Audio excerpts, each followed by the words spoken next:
on the day of the event, this calligrapher comes up to me and he's like, that just that retweet, not the interview, also the interview. He's like, just that retweet made me launched my career. He's like, made me, galleries called me. Now my artworks are being represented all over the world. I saw an ad for one of the advertising agencies, and it had the uqal, the black uqal, and it says, if you're Saudi, please apply. So my response was, I took a picture of a tarha, a colored tarha. I was like, Saudi woman, would you take a Saudi woman? And they're like, we're gonna start a women's department for you to internship. The reason and inspiration actually to start, whether it's design or darb, is this. I really believe there were so many creatives, and I could see that they would either be very creative but just don't know how to market it or don't know how to turn it into a business. Welcome to Success Saudi, a podcast featuring leaders and entrepreneurs in KSA. Our aim is to provide you with local tips and wisdom to help you on your own journey to success. My name is Maria Kamedi, and I'm here today with Kholoud Attar. Kholoud is the CEO and founder of Darb KSA. She's also the founder of Design Magazine and KAAPH Marketing Agency. Kholoud is the first Saudi woman to acquire an import and distribution license for films in the kingdom. She is also the recipient of the prestigious National Cultural Award by the Saudi Ministry of Culture.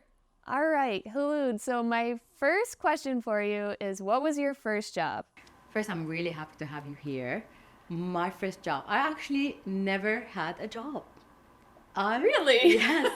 Ever since I was in college, I was taking in design projects from clients, and I knew that I wanted to start my own thing. I actually did one interview for an internship in Memek Ogilvy. And funny enough, the person who interviewed me 2 months later contributed to the magazine after it was like published. So yeah. So you had this entrepreneurial drive from the beginning. I've had the entrepreneurial drive since I was in school. Like, I used to do these paper holders, and I would customize them to my friends, and I ended up like having so many orders for them that my mom came in and she's like, "You have to actually study." I'm like, "Fine." So I had to stop. I think it's something I learned from my father. It's in me.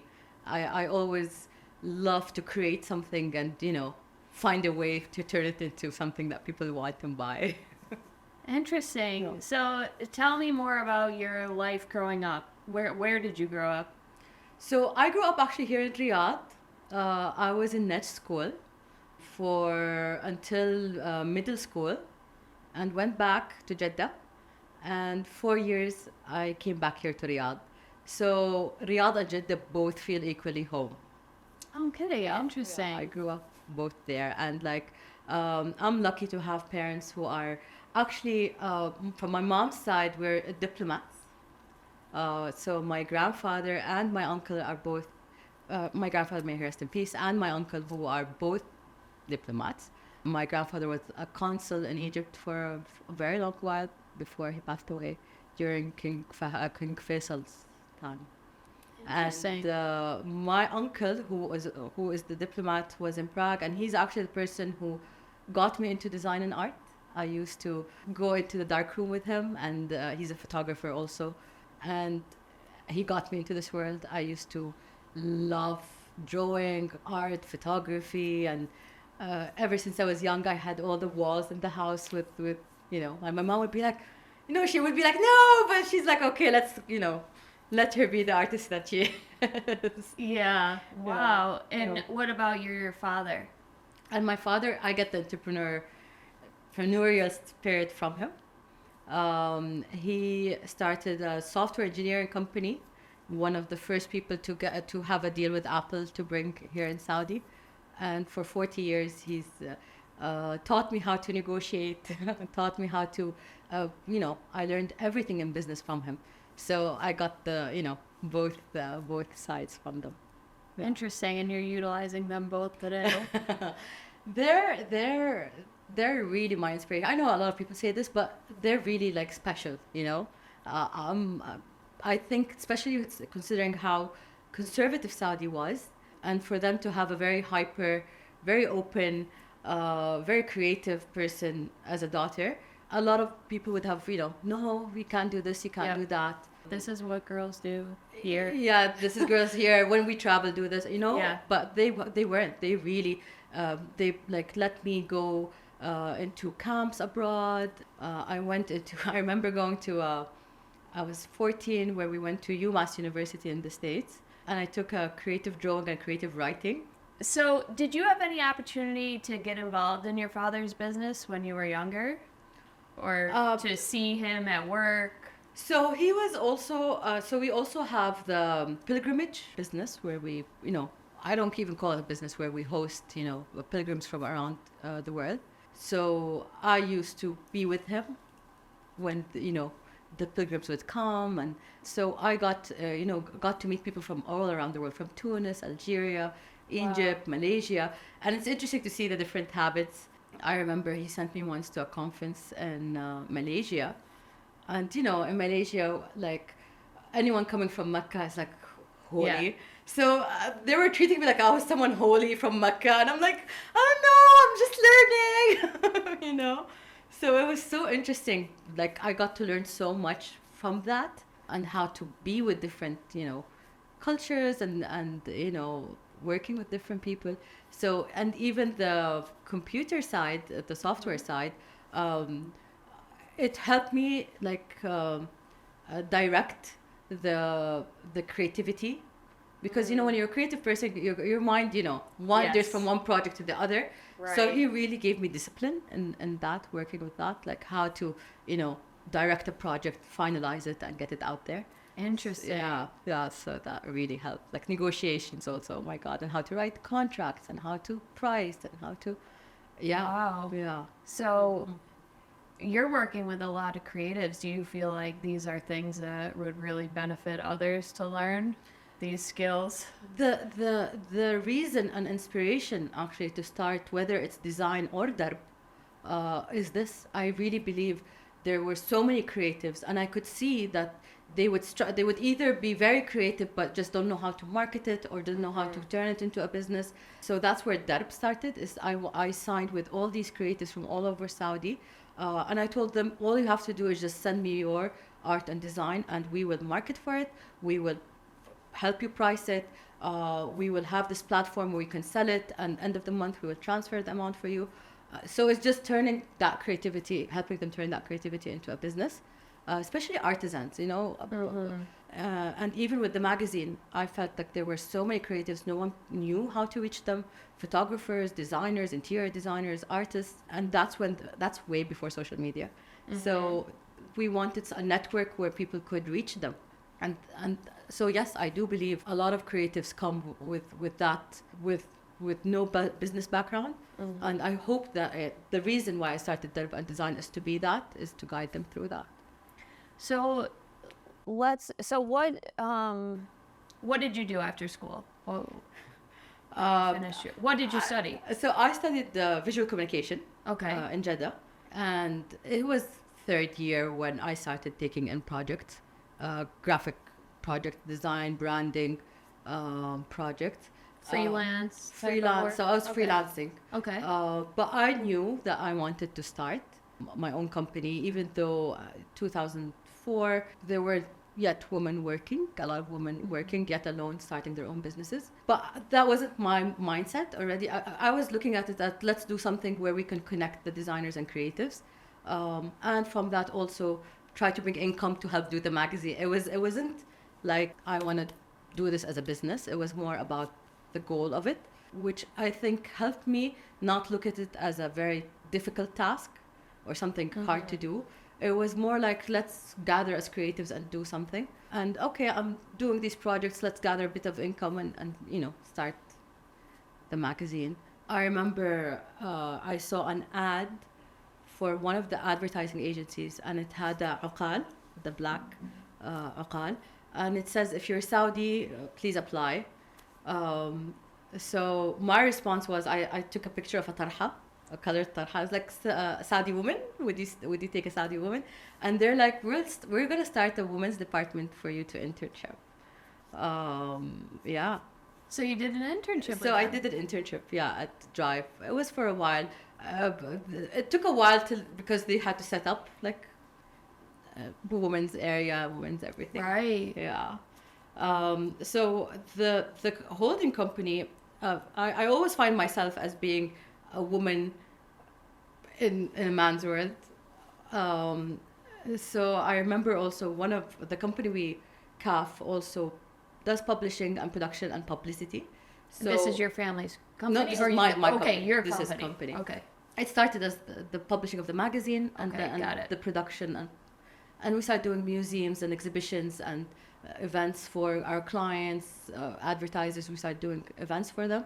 So it started like, expanding in services. And one of our clients was the Saudi football team, Al-Wahda, in Mecca. So while I was helping with the hotels there for my father's hotels, for the pilgrims, I was also, in a Saudi football club doing their media center, and I was like a new experience.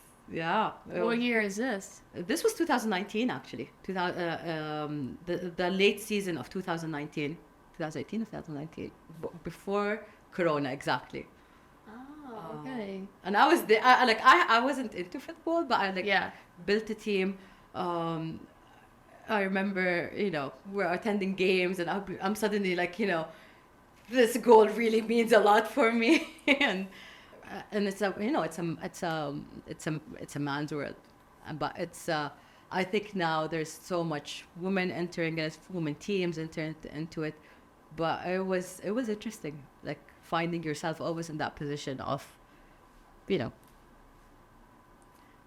women trying to navigate a man's world. Do you still feel that way?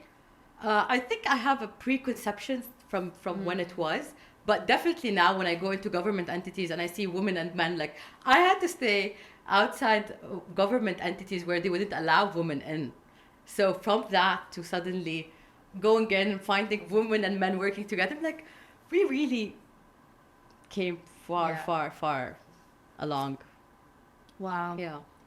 So when you were starting the magazine and then the marketing agency, did you create a proper business plan? I mean, I know you did it to help creatives, but you also have to be sustainable and profitable. And so, as I said, I did it. It was very natural.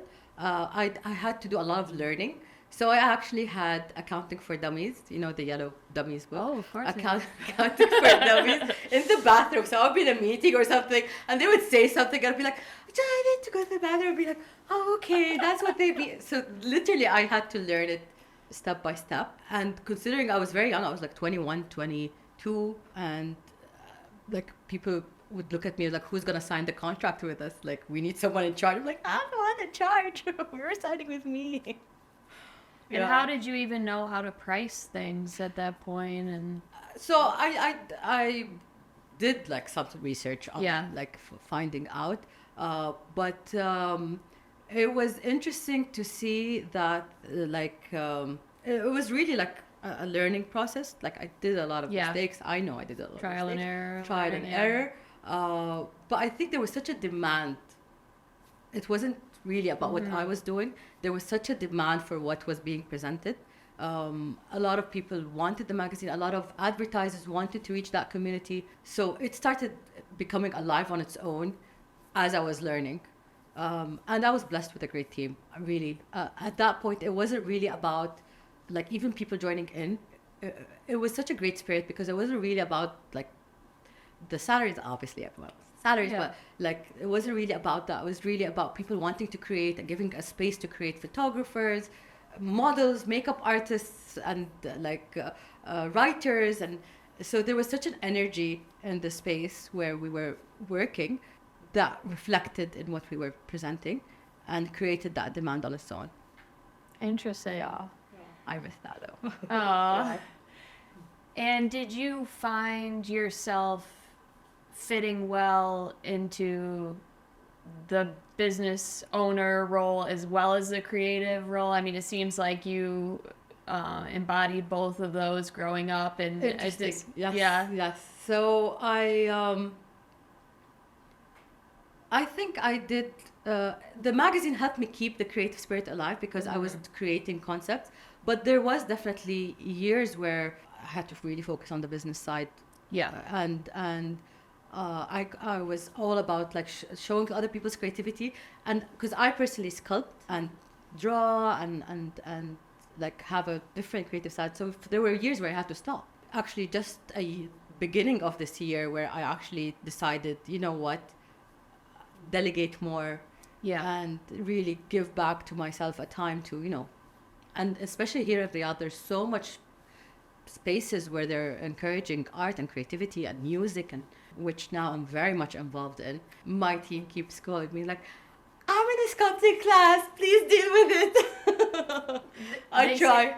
Like they call me because of there's something in work and I'm trying to like shed away from working hours to do my own artwork. But I think I owe it to myself to go back to that art spirit and creative spirit again. I do now a lot of product designing also. I joined the tourism. Tourism had a accelerator for souvenirs and handcrafts. Was that the one you did in Duria? No, that's another one. Oh, that's something else? Okay, so this is... So yeah, I keep doing these things. Okay, just to, so what's this one? So this one is actually an accelerator by TDF to do souvenirs and handcrafts for people who are interested in souvenirs and handcraft. But it was the interesting part, I thought it was from the business side. It was more about creating the souvenirs and the way to take that into business. So when I came in, they were like, why are you here? You know this. You have a business in this. Yeah. I'm like, I'm here for actually the part of creating the souvenirs. And it was such a great experience because I actually got to create a really good concept and we turned it into a business. I could tell you what the concept is if you want to hear it. Yeah, of course I do. So in the caravan, one day, someone came to me from Aflaj, which is an area here in Riyadh. And they were like, why are you guys not creating products that represent Qais and Layla, Majnoon Layla, the poet, because he comes from Aflaj, they come from Aflaj. So I was like, I didn't even know that. I know Qais and Layla, and I didn't know that they come from Aflaj. And her house actually is still there. So I created a concept of, you know how in Paris and Amsterdam, the bridges where they have the locks, lovers do create the locks. So I took a design from the Najdi doors, the locks. You know how they look very pretty, the wooden ones. And I created a necklace and a brooch. So the necklace is the key, the Najdi key, where the woman could wear it. And it goes into the lock that has these Saudi patterns on it. That could be worn as a money clip or a brooch or a bracelet for the man. Yeah. Yeah. And are you selling this now? So that we just finished the prototype. Oh, okay. And we could find it at Darb now. So in a week we're gonna have it in Darb. I'll show it to you later if you want. Yeah. Wow, I'd love to see it. Yeah. So how did you feel after that? I'm now addicted. Yeah. Like they keep telling me, you have work to do. I'm like, okay, but I have a great team. Honestly, I'm blessed with my team. Really, each one is a magician and their own. So they actually felt my need to do this. So they've been really carrying a lot now on the business side. But work is work at the end. Work is work. There's always going to be those things that you just need to do. Yeah. How did you build your team? Where did you find the people who are working with you? So in the beginning, it was actually it was a very young. I always never look for the experienced years. I actually love that young spirit because they come with that passion. So in the beginning, it kind of attracted like the magazines that like I would get like I'm a photographer, I'm an artist, I'm a copywriter. So the team kind of built itself, and each one was really. We had Fajr, who is now an artist in Bahrain, who was a Bahraini artist. She was a designer. We had like people who are now like Badr Saleh, who is a YouTuber, who is now like a famous YouTuber, and on NBC show, Saturday Night Live show, he was head of distribution. And we had Mariam Musalli, who was a creative content journalist with us, editor with us. We had like, the team was Wow, like it's each like, one, the PayPal. You Yeah. know how they all like started on PayPal and then went off exactly, to like... exactly. We had like each one is really, and till now, I have a thing where if you later want to start your own business or you want to have your own direction, we're with you in that, on that. But I think now when I moved to Riyadh, I think because I'm also still being introduced to the community, I'm always looking for creatives here, also to join, to be part, to take internship. So yeah. Since you mentioned that, why don't you tell us a little bit more about the opportunities with you, or how people can come as an intern, or what would they do? As a team, I'm always looking for artists, creatives, designers, graphic designers, editors, and they would be taking part in creating content for the magazine, even makeup artists, photographers. I'm actually, I have a set-ready studio, photography studio, and if there's a photographer out there who's looking for a studio, I'm looking actually to collaborate with a photographer who can have that studio, and just help us with some of the work we're doing, and they could have even their own work. Very cool. Yeah. So all these opportunities. Yeah, graphic to get designers, involved. even designers and graphic designers, if they have designs that they want us to produce and put in the store, we're actually working on starting a fund where we'd actually, you keep the copyrights of your designs, we'll produce it for you, and we'll have it in the store. So you don't have to worry about production or selling it or how to, market for it and everything. Yeah. Awesome. Yeah. So tell me what your day looks like these days. I wake up very early and sleep very little. So I'm up by 5, 4, 5 Wow. every day. I'm very much trying to memorize the whole Quran, and understand it as much as I can. So these morning hours is really the best time where no one's hopefully no one is contacting, no one is calling, and very meditative beginnings, and it's I appreciate those hours. Oh yeah, me too. And then work calls, and it's like I actually avoid going to the office. I make it an effort where I head out to meetings, especially here in Riyadh. Yes. And meetings and meeting with the team, because of Corona, we have a lot of people who are working remotely. Yep. So we meet online, catch up. But after that, it's really whether it's a photo shoot we're doing, or meeting designers in their studios. I love doing that. I love going to designers in their studios and, meeting new mindsets and how we can work together or commission an artwork for the magazine. And in the end, I have my neighbors who are now, we're very close friends, and we meet up and we have these how to develop ourselves like conversations.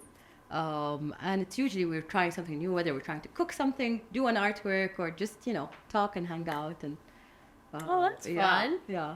So are you mostly working from home and then going out for your meetings? Now, yes, because we're revamping our offices. Okay. But I do want to bring back that spirit from when we first started. It's a different spirit, I think. Working from the home is actually nice. Convenient. It has convenient, but you kind of lose the brainstorming spirit of having those energies in one area. And that used to create so much beautiful creativity and concepts that used to develop when we used to bounce off each other's moods, each other's thoughts. We would have like invite contributors and people from outside just to come to the office and, you know, I'm thinking of doing this. Okay, how about you work with this? And that I miss. So I'm keen on bringing back the office spirit or the space spirit. And you're doing that. Yeah, It's yeah. in the process. We just took an office now, and yeah. Where? Which It's area? actually very close. Oh, okay. I'm not dealing with real traffic. I would have liked Jack's, but I think it just didn't work out in that sense. But I'm hopefully this office close by, and yet it's a space where that's gonna be open for everyone to come in and just, you know, there's a photography studio. We're hoping to do a sound studio also. Where designers could come in for mood boards and materials. Wow. And yeah. When do you anticipate it opening? 2 weeks actually. Yeah? We're quick. Awesome. Well, I'm sure it's going to be beautiful. Your space here is Thank very you. inspiring. All of us are inspired. Thank you. I wanted to ask you, well, let me finish. Are you working into the evenings? Depending on the work, there are days or weeks where it could follow up till the AMs and to the next days. Are you typically working in the evenings or? When I first started, it was years when it was days and nights. And now it's like when there's specific projects, like we do some events, we actually have a camp that's launching with a company called Dates and Dunes Camp.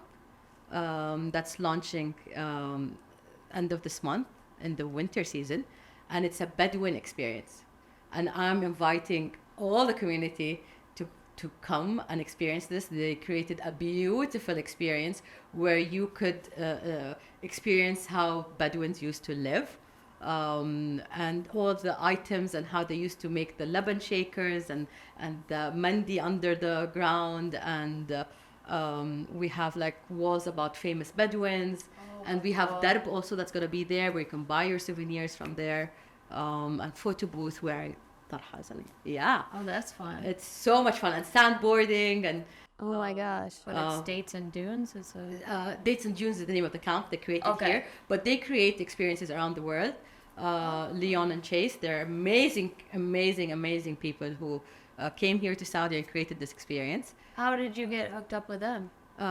They called me. A friend of mine told them about me, and they called me, and basically they're like, okay, this is the tent we want to create, like, you know, this and this and this and this. So Wow. I would love it. Maybe we could do a visit there. Yeah. How far is it from here? It's in Thumama. It's in the reserve. And I think they're gonna. Hopefully, it might be part of Riyadh season as one of the areas. Hopefully. So yeah. Oh, amazing. Yeah. Can't wait to see it. So one of these days is like, you know, you spend the whole night. Right. With events, we have an event for Harry Winston also.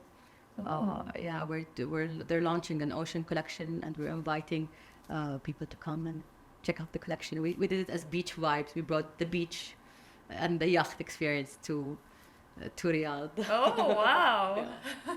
Interesting. You seem to be involved in many different communities and groups and very well networked. Can you tell us about that and how you benefit from being so involved?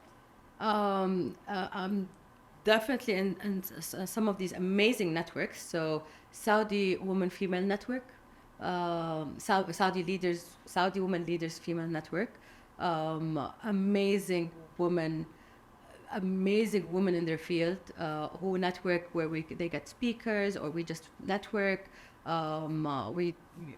And really you learn a lot, because We had a woman who had her company go into IPO. We had Amir Tawil.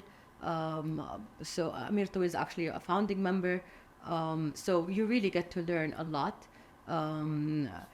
We are MBO, which is the Minute Business Organization, and it's CEOs, and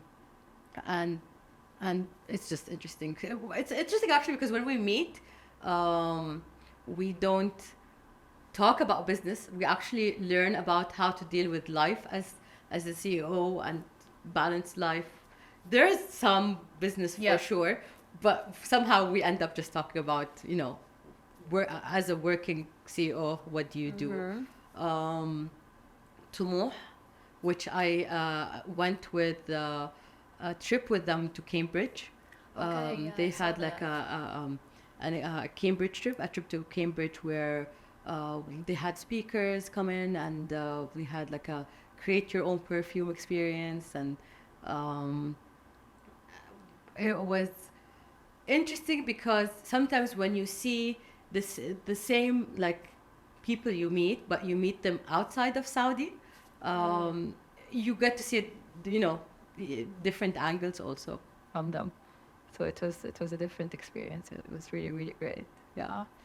I was also a member of the Saudi Art Council. We just started the commission. The design commission just helped us start the Association for Graphic Design, and I'm now a board member in that now. Wow. This just happened last week, actually. Congratulations. So I really encourage people to be part of networks, attend these groups, events. It just opens doors. It really helps you. The more you meet people, the more it helps you as a person think differently, see opportunities also, or just, it's just, I feel it's just fulfilling. Sometimes you just don't want to meet anyone and stay home. I do understand this, especially after a long day of work, but I made it a habit to try to be part of this. Are these groups that you've sought out, or have they found you? Differs from one group to the other, but all of these groups actually you could apply to. They have an application system and approval system, but they welcome people to join. Interesting. We'll mention these. And they have these. I'll send you.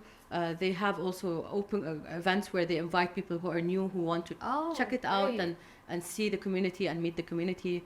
The MBO actually were all a men's group for years. It was founded by Mr. Ghassan Suleiman. And it was me and Ghada Ghazawi and a couple of other us women who were the first women to be part. I was one of the first board members, me and Ghada.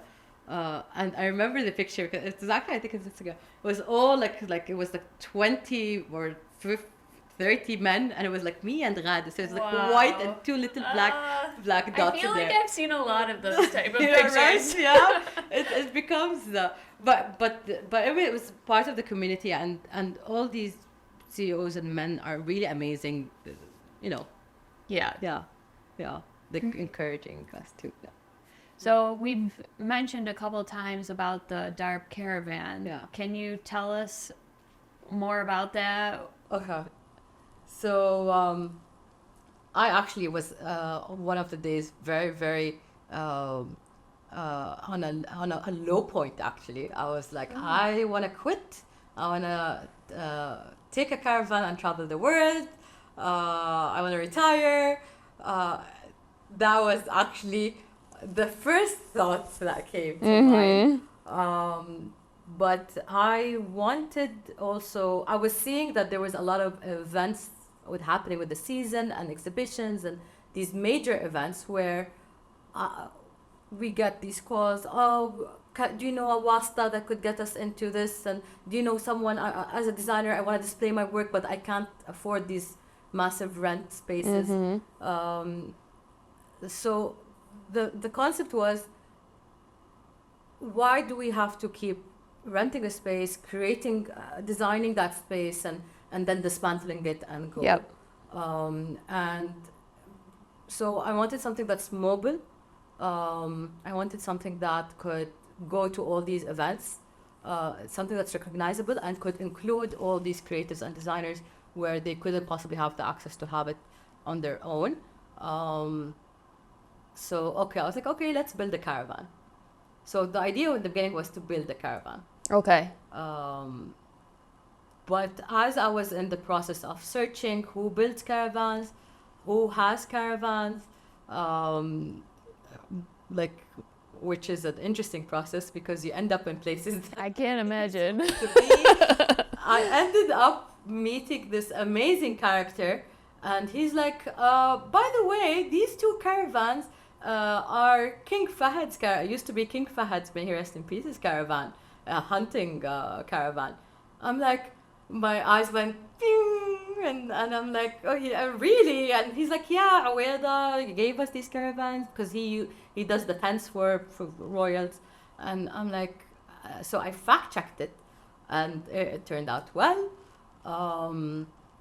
And the space, it's huge. It's like 16 meters by 4.5, and it's 2 floors. And I created a rooftop also for it. So instead of just being a store, we also wanted to create it in the sense where it also has a diwania where we could do touring workshops, which we are now working with an entity to do touring workshops for young creatives, and a rooftop where we could have events and the view from any place we can. So we turned it into a mobile Saudi experience, basically, and high tech. We have a hologram and projection mapping, and we curated based on the events we're working on. We launched it in KAAPH. That was the first time we had it in KAAPH. It was in Ramadan, and we spent a year working on fixing it and creating the designs for it, and being able to create a caravan with no experience. It on seems how like a huge caravan- project. It was actually. It was like, because what walls do you use that don't fall off when you're moving? How can you? I worked with Huda Al-Harith as an architect, and she previously worked with a Nari on doing a caravan, so she had some experience, and she was amazing in working with us on this. She really created a beautiful design for the caravan that's Saudi inspired from all the regions and so on. Oh, wow. So a year of full on, how does this wall stick? Or like, heat doesn't make the glass break, or, I can only imagine. So after 1 year, and it's huge, and I don't know if it's gonna putting it into KAAPH, into the Wadi. I like recited the whole Quran, just that caravan going in, not breaking the floors, and but the feedback we got from people was really rewarding, like seeing all these people just gathering in, enjoying it, playing games, Karam, and all these games at the Diwania, going around and asking about all these products, and and like going to the rooftop and having all the KAAPH buildings around it, and it was really rewarding. And seeing it come to life was worth all the tears and years. Wow. Yeah. And so it's a mobile caravan, you're going around to the different events. Is it like based somewhere? I'm actually calling out if someone could help me find a base for it. Okay. I want to make a base for it. The initial plan was to make an office and a base for the caravan in the same space, but I'm still not finding that. But for now, between events, it goes for maintenance. Okay. But we're now we're not taking a break in schedule. Oh, really? It was in Jeddah, and now it will be in Diriyah, hopefully. And then we're going to be doing this tour for the events, and there's another event called Binan that's possibly going to be there.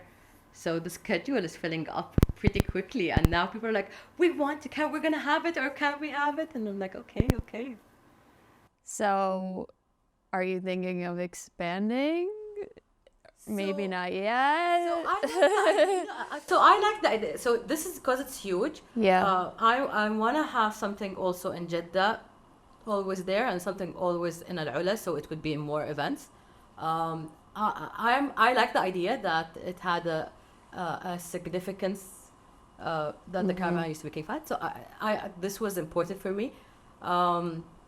There are 2 buses that used to be my dad from the dad pilgrimage buses that I'm thinking of turning into something that stays in Jeddah. So, would you say the model has worked? This mobile Yeah. model? Yeah. I think it's still we're working on how to create kind of I'm thinking of create kind of a reality show for it. Okay. We want to work also with cultural entities to create merchandise from like Saudi movies and shows and podcasts. We want to create merchandise from that.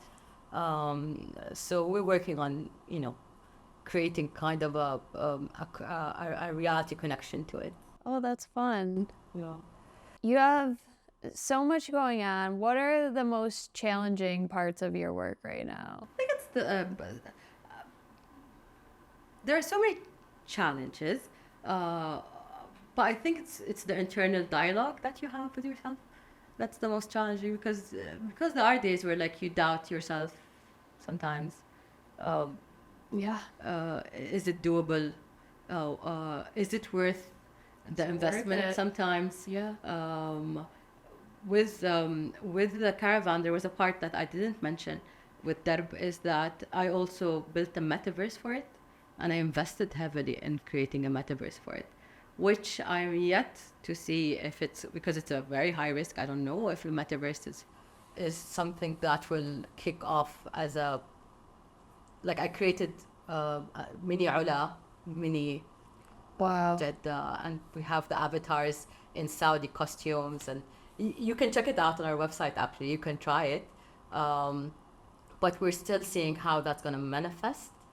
So sometimes the challenge is how big of a risk you're willing to take, and can you handle the losses sometimes, or the fire back sometimes.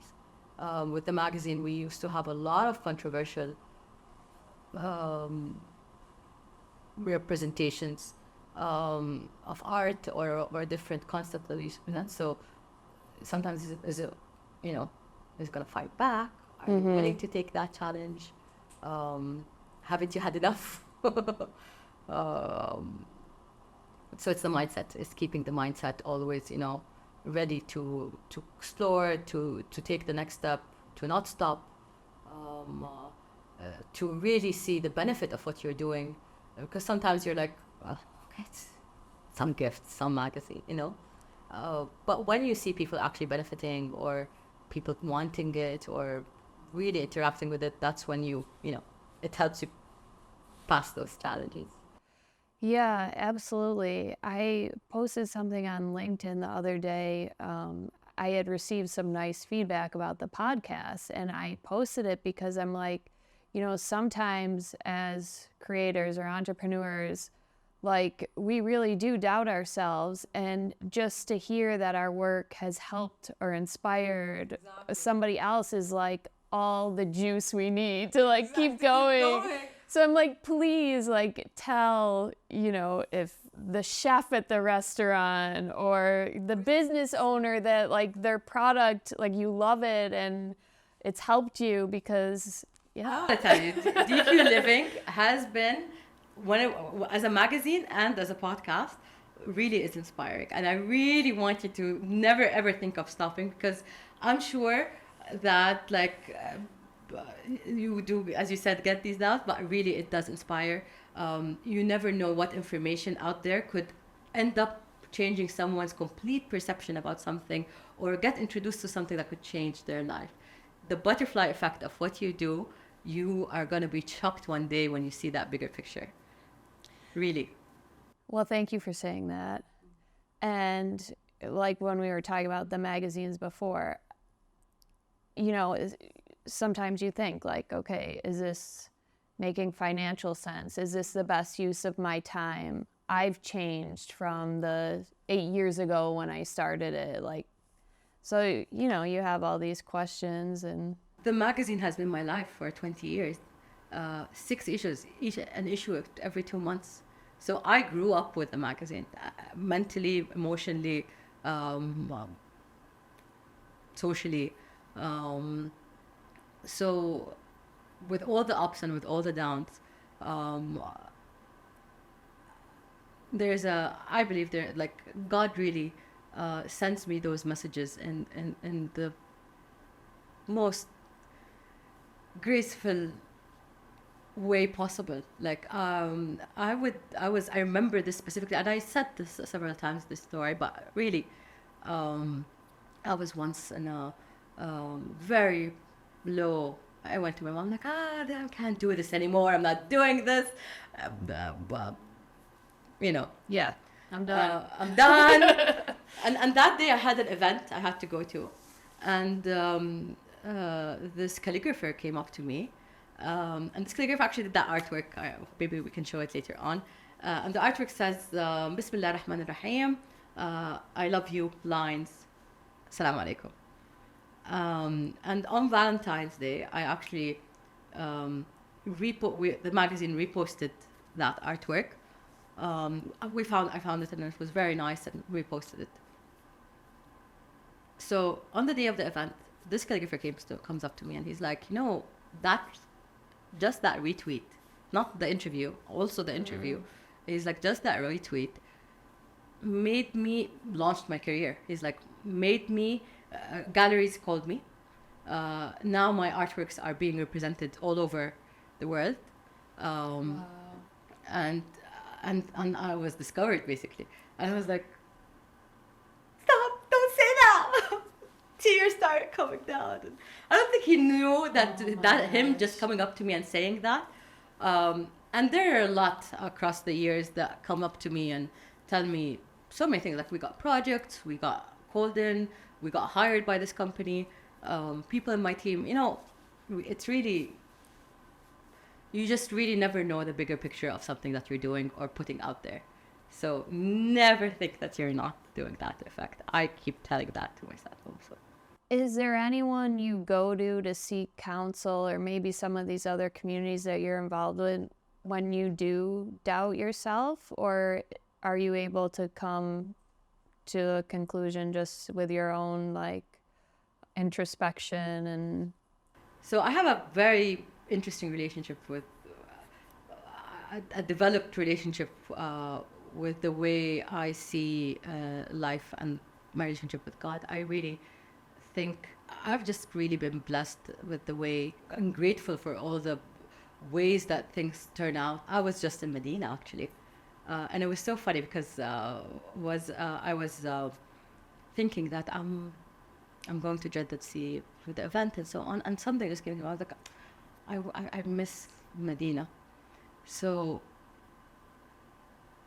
in just like a day, I found the tickets, I went, I got to pray, and I even got the permission to go into the Rawda, and you know, it feels like a calling, and I feel like God just, you know, calms me down when things really, really get tough, and he sends me those messages, and every time it just amazes me how and I feel shy sometimes that I get to that low point when I constantly see that God really helps me through it. I do have, obviously, a support system. I do have friends that I'm really blessed to have, sisters that are sisters and brother, and each one of my sisters and brothers are a character, by the way. One is in PIF, another is the CEO of an investment company, one is in McKinsey, and one is in the Ministry of Tourism, and they're all like high-powered, strong, independent. So us together is like Mashallah. a support system that is like no other. Oh, Yeah, that's yeah, special. Yeah, it is. They're really my life. Like I would kill and die for them. But you do feel guided, even at the lowest moments. I, if like I could, I just don't want to cry and I don't want to talk about these moments. Like there were moments where really the answer that comes or the solution that comes or like when there's cash flow problems or there's like times where am I gonna be able to pay salaries, especially in the beginning. It just comes, and or when even on a personal level with work and I just have a full trust now in my editor's note for the past 7 years. My editor's note end with the word Allah Hafiz, which means you're in God's care, and I really feel that, and I felt it and I saw it in so many things and so many moments that I feel ashamed when I forget it. I feel ashamed when I forget it. That's really profound, and it's amazing that you've been able to recognize that so many times to this point where you just know Don't that cry, it's because I'm true. trying not to cry. Well, you know that it's true Yeah, at this point, and and you just can't put it in words. Like you just have to put it in words. Like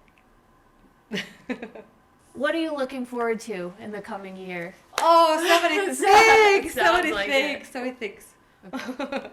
Definitely a fund for the designers to create. I really am looking forward for this because I love seeing the process of designers come and creatives and artisans and collaborating together to create products and more things that represent Saudi.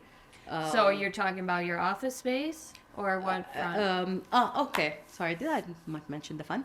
Okay, so the fund. yeah. So Oh, I thought you said the front. Okay. No, the Good, fund. yes, So I'm okay. working on a fund for designers and creatives to create and we produce and have these products in them, and to have these things as constant representation in of Saudi.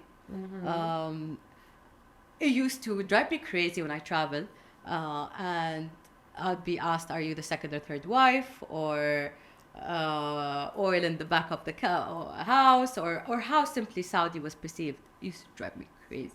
I know now a lot has changed and completely different, and I just see that there's so many things that should be stories that are supposed to be told, and should be created and designed and presented.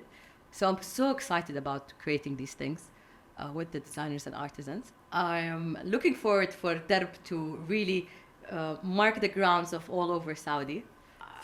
So you have the shop in the National Museum in Riyadh. You have the caravan. And we're hopefully working to open in airports.